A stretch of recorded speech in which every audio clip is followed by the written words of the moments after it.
He took with him the only thing that had been keeping Barry and Robin from complete estrangement. The immediate aftermath of Morris's death became consumed by conflict. Barry, already devastated by grief, became furious when he believed that Morris's widow, Yvonne, and her relatives were planning to capitalize on a tribute album for profit rather than love.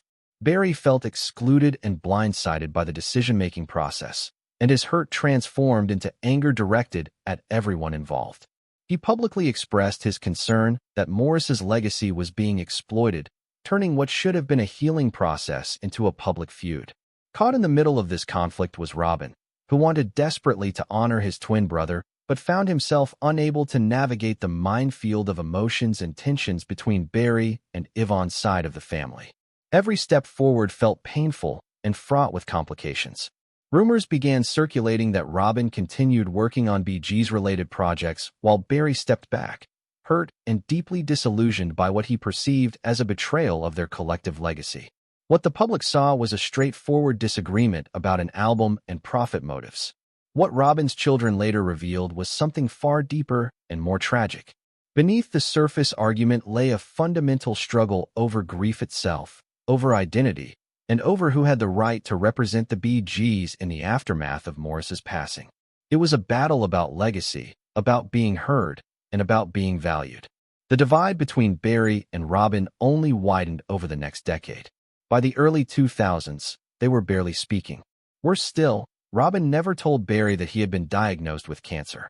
Barry only learned of his brother's illness when Robin was already in his final decline, a revelation that devastated him beyond measure. For Barry, the silence was confusing and hurtful. For Robin, it was a reflection of years of emotional distance and wounds that had never properly healed. The brothers loved each other deeply, but fame, competition, and loss had built invisible walls that none of them ever managed to tear down. By 2011, Robin Gibb could no longer hide the fact that he was fighting a war against his own body. The diagnosis was devastating: colon cancer that had already begun to spread to his liver. The prognosis was dire, and most people in his situation would have retreated from public life, prepared their affairs, and said goodbye. But Robin was not most people. Even as his body weakened visibly, Robin projected hope and determination. In interviews, he insisted that he would recover, that he would return to performing, that this was just another challenge to overcome. His voice became thinner, his frame more fragile, but the optimism never wavered. Those close to him later admitted that he held on to that belief with a kind of defiance, a refusal to accept that anything, even cancer, could silence him. The treatments were brutal. Surgeries, chemotherapy rounds that consumed his body from the inside out, and constant pain that required increasing amounts of medication to manage. But even while hooked up to hospital drips, even while his body was failing him, Robin refused to stop working. He continued composing, collaborating with his son RJ on the Titanic Requiem, a symphonic tribute to mark the 100-year anniversary of the Titanic's sinking. For Robin, this wasn't just another project. It was a metaphor for his own struggle, a musical representation of endurance in the face of tragedy, of human will persisting even as the world collapses around you. By April 2012, his illness had finally overwhelmed his failing body. He contracted pneumonia and slipped into a coma. Doctors gathered the family quietly to warn them that there was nothing left to do but wait for the inevitable. Edwina, RJ, and Robin's loved ones gathered at his bedside, holding vigil, preparing themselves for the end. And then something happened that defied medical explanation. As Edwina played music from the Titanic Requiem in the room, Robin's fingers began to twitch. Moments later, his eyes opened. A smile crossed his face. Doctors called it a medical anomaly. RJ called it a miracle. For a brief window of days, Robin returned. He spoke softly, hummed melodies, and told his family that he wanted to return to the stage. Even weakened and fading, even as his body betrayed him, his mind remained consumed by music. He was still fighting, still dreaming about performing, still refusing to let illness define his final chapter. But miracles, by their nature, are temporary. His kidneys failed. His liver followed. The disease took what little strength remained.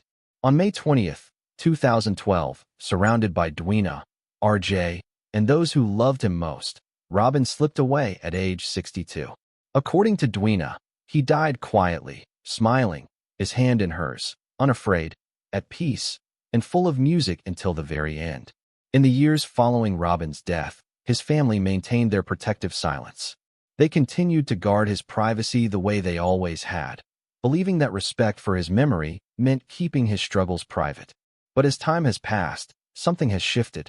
His children, particularly RJ, have begun speaking publicly about their father, not to expose him or sensationalize his life, but to explain him, to complete the story that he never got to finish himself. In doing so, they've confirmed many of the rumors that had haunted Robin for decades.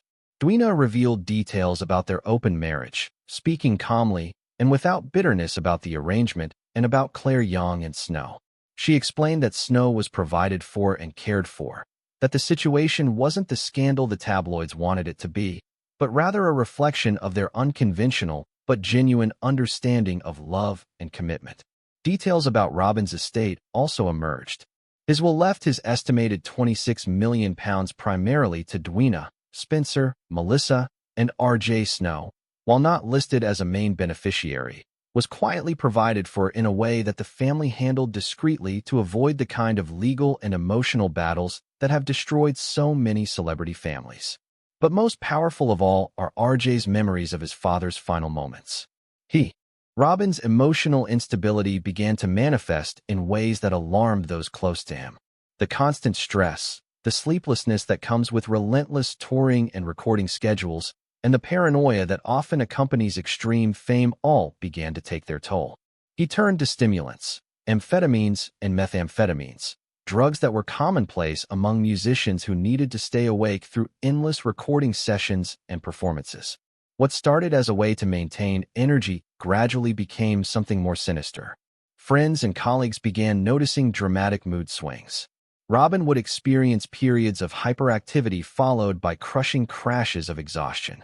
Long nights would be consumed by paranoia, convinced that people around him, including Molly and her lawyers, were conspiring against him. His behavior became increasingly erratic, and the man who had seemed so stable just years earlier was slowly unraveling. The marriage continued to deteriorate, and by 1980, after years of living separate lives that had become completely incompatible, Molly filed for divorce. What followed was bitter and public. In a moment of poor judgment fueled by emotional turmoil, Robin violated a court order by publicly discussing intimate details of their marriage. The consequences were severe and humiliating. In 1983, at the absolute peak of his international fame, Robin Gibb, a member of one of the world's biggest bands, was jailed for 14 days. It was a shocking moment for fans who believed they knew everything about their idol. But for those close to him, it was just another sign that his internal struggles were far more serious than anyone had publicly acknowledged. Even as his personal world collapsed around him, Robin sought solace in new beginnings. In 1985, he married Dwina Murphy Gibb, an artist and writer whose creative sensibilities mirrored his own. She shared his artistic vision and his spiritual beliefs, and she seemed to offer him something that Molly never could: acceptance without judgment.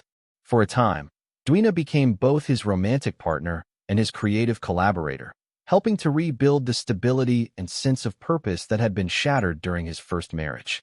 Their life together seemed to be the answer to Robin's prayers. They split their time between Miami, the Isle of Man, and their historic home, the Prebendal, in Oxfordshire. From the outside, it appeared to be the lifestyle of a successful artist and his creative muse, two souls building a meaningful life together away from the scrutiny of the public eye. Magazines ran features on their beautiful homes, their artistic endeavors, and their apparently peaceful existence. But beneath the carefully curated exterior, the reality was far more complex and unconventional than anyone suspected. It wasn't until after Robin's death that the truth began to emerge. Robin and Dwina had maintained an open marriage. For decades, while the world speculated and gossiped about Robin's fidelity and personal life, they had actually agreed to an arrangement that allowed both of them freedom outside their primary relationship. This was not information that either of them had chosen to share with the public, and it fundamentally changed how people understood Robin's life during this period. Around 2001, when Robin was in his 50s, he began a long-term relationship with Claire Young, a housekeeper in their household. The relationship lasted several years, and in 2008, Claire gave birth to Robin's daughter, Snow. To outsiders and to tabloid journalists, this looked like a classic celebrity scandal, a famous man having an affair with an employee, resulting in a love child. It seemed like the kind of soap opera drama that could have torn a family apart and resulted in a bitter custody battle. But that's not what happened. Dwina had known about the relationship, had accepted it, and had even made arrangements to ensure that both Claire and Snow were properly cared for. In interviews given after Robin's death, Dwina spoke about the situation with a calmness that shocked many people. She explained that she was not a jealous person, that she understood the complexity of human relationships, and that what mattered to her was that her husband's emotional needs were being met and that his child with Claire Young was being provided for. This revelation confirmed what had been whispered about for decades in celebrity circles, that Robin Gibb's life was far more complicated and unconventional than his fans ever imagined. While Robin was navigating the complexities of his personal relationships, his professional life was being consumed by a different kind of tension. The Bee Gees were at the height of their powers during the 1970s and beyond, but within the group, there were tensions that never fully healed. The source of much of this friction was the question of who should sing lead, a debate that had its roots in the massive success of Massachusetts in 1967. For Robin, watching Barry's increasing dominance both vocally and creatively became a source of deep frustration. Barry's voice was powerful and commanding, and as the brothers grew older and more successful, Barry increasingly became the public face of the Bee Gees. This dynamic felt like a razor to Robin, a constant reminder that despite his extraordinary talent, he was being overshadowed by his brother.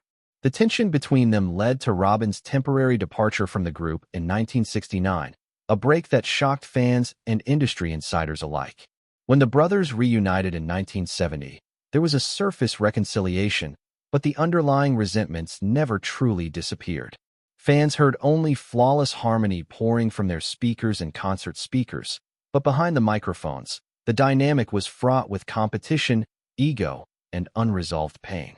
The brothers were clashing over control, over identity, and over who had the right to be heard.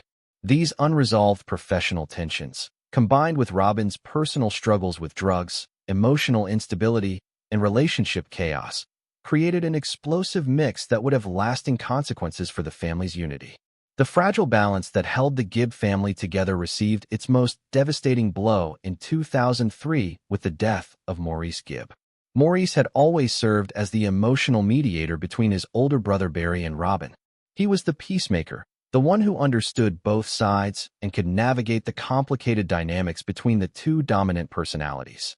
When Maurice died, her teen years have passed since Robin Gibb closed his eyes for the final time, and with each passing year, the mystery surrounding his personal life has only deepened.